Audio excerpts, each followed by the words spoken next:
Welcome in, Bears fans, to our 3 and Out series here on We Are Rico Radio. As usual, giving some key takeaways from Bears' performance, and this most recent one against the Houston Texans at Soldier Field ended in a very positive way for the Bears, 36-7. The Bears now move to 6-7 on the season and third place in the NFC North, and just behind the Minnesota Vikings, who will in fact be their next opponent.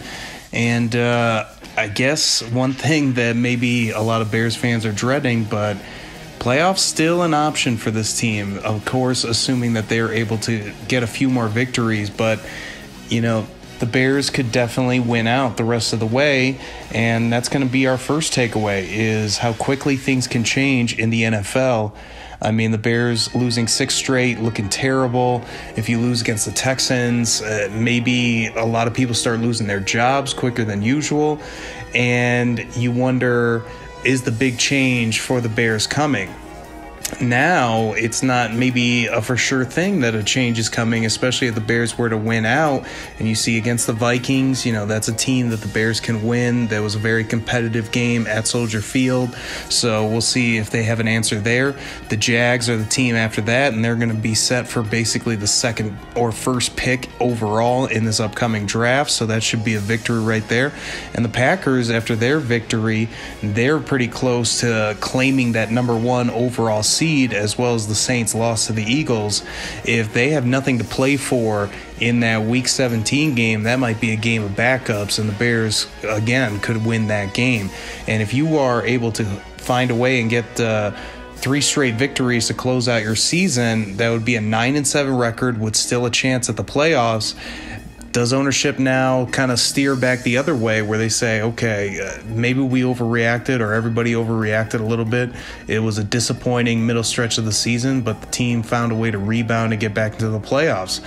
So very, very interesting to see what's going to happen the rest of the way. But this Texans game, and I would say this leads us right into our second takeaway. What ownership has to be careful of is how indicative these victories potentially could be to what the team's actual level of success is. And what I kind of mean by that is the Texans, if they had their full roster of players and how many guys they've had injured, maybe they come away with a much better performance. And then on top of it, too, they have an interim head coach. You know, that didn't work so well for the Bears last week against the Lions when the Lions had their interim head coach. But this time the Bears are able to take advantage of Romeo Crennel's led Texans.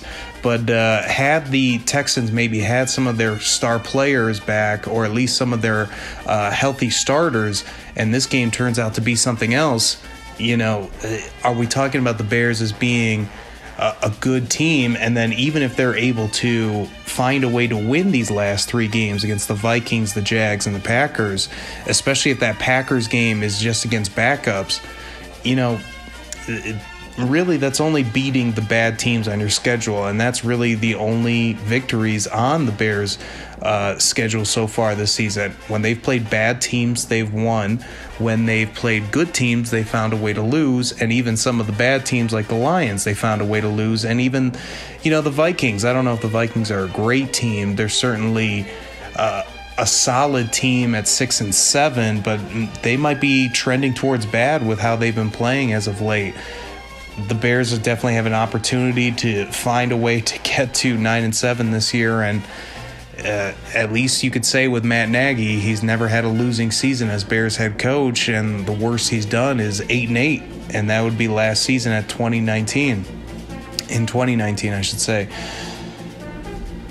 Really going to be interesting to see what these last few weeks hold, but that evaluation, and I mentioned this before, you know, what is going to be the evaluation by ownership of the job that this team has done if they find a way to rack up those victories?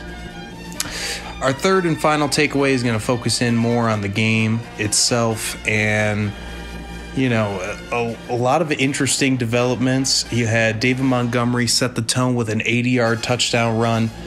You know, he doesn't have a ton of speed, but if he can find a way to do a little bit more of that consistently, and this makeshift offensive line continues to play better and better, maybe there's a little more of a future there for David Montgomery than previously thought, especially if he's given an opportunity, which he hasn't gotten much of. And even in this game, only 11 carries. Matt Nagy he's firm in what he believes in, and that is throwing the football. You would think with some of those early points and getting 30 at halftime and having that huge lead that you would almost just want to run the ball every down in that second half and get out of there with a victory and make sure that Mitchell Trubisky didn't let the Texans back in with any kind of turnovers. But Mitch played terrific himself. Maybe not stellar, but very efficient. A 126.7 quarterback rating, 3 touchdown passes. He only missed on 9 throws out of 33, so you'll definitely take that with Mitch and his inaccuracy issues. But you wonder if maybe he has something to play for. I think the conventional thought is that Mitch will be gone after this season, especially after they declined his 5th-year option and he was benched this season. But he's definitely shown out a little bit better these last couple weeks. I don't know what to really make of it because it's bad teams, and Mitch hasn't necessarily struggled against bad teams. He's struggled against beating the good teams, the playoff teams, and getting the victories against like the Packers when you need it. And he was unable to deliver at this year as well. Not that it was all on him, but again, Mitch's record against really good teams is not going to stand out as something that's eye-popping. If anything, it's going to be eye-popping in a negative way. And then you look at Cole Kmet. I thought he had himself a really solid day. There needs to be more of him. He seems like a playmaker that they really could have taken advantage of more this year. And maybe it was just the fact that he's a rookie and it's really tough as a tight end in your rookie year. But, man, with his athletic ability, you wonder if maybe he should have been out there a little bit more. And he's pretty difficult to bring down, too, which is nice to see. He has maybe a little bit brighter of a future than previously thought, but it just so early and we've just seen so little. You wonder what the heck the Bears coaching staff is doing with him. Allen Robinson had a phenomenal game, really responded after, I guess you could say, maybe having a big blunder last week against the Lions. I don't know. To me, it looked kind of like a blunder. I don't know where he was thinking. You got to have your eye on where the marker is, and whatever it takes, you got to get that first down and make sure that you get out of bounds. And, regardless of all that, he came back and had himself a terrific football game. The defense really responded. They were getting a lot of pass rush on Deshaun Watson and made his day pretty uncomfortable overall.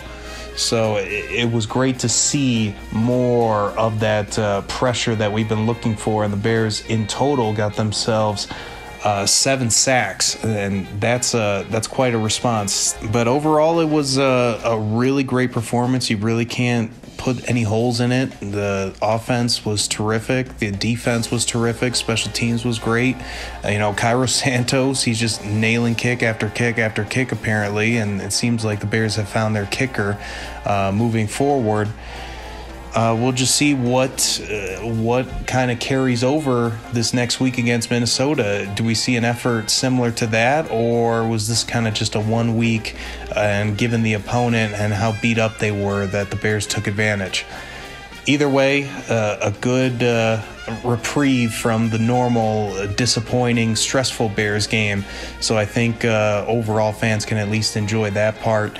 Probably not going to get into the top 10 of the draft anymore. It looks pretty unlikely, and I would think that they're going to finish around 15th, 16th if I had to bet. But, if they roll these off, and they definitely can get to 9-7, maybe they're a playoff team, and maybe the Bears, who knows, goes on some crazy run just because it's the NFL. Not that I necessarily believe in it, but that'll do it for us here on We Are Regal Radio's 3 and Out. Enjoy the upcoming football this week, and hopefully we're talking about another Bears win.